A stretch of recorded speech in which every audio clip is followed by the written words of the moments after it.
समस्त भाई भाई को स्वागत और अभिनंदन।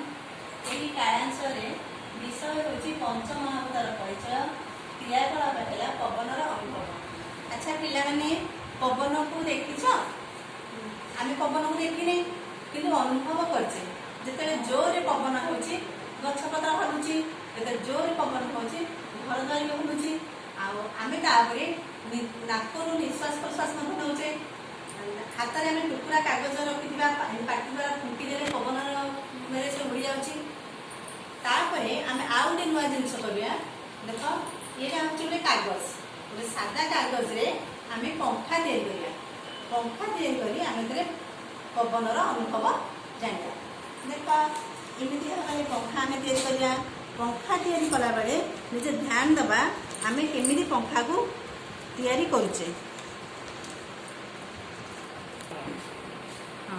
कागज को आम एमती छोट छोट भांग कर पंखा तैयारी करवा।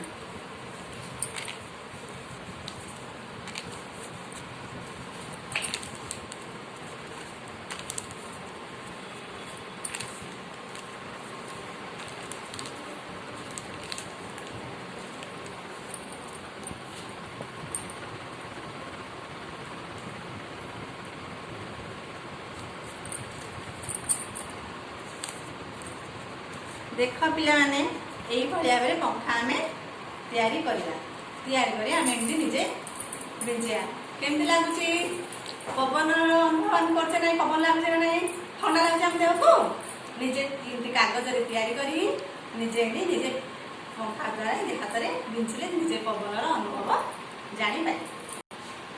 समस्त माँ मान मोर अनुरोध यही छोट कागज पंखा तैयारी शिशु भाई मान को निजे तैयारी शिखेबे से ही भाव से निजे पंखा निचले पवनर अनुभव से जापारे। आमर जो अच्छी शिशु बाटिकार जो ग्रुप अच्छी आम ग्रुपटा से ग्रुप रे पठाइए।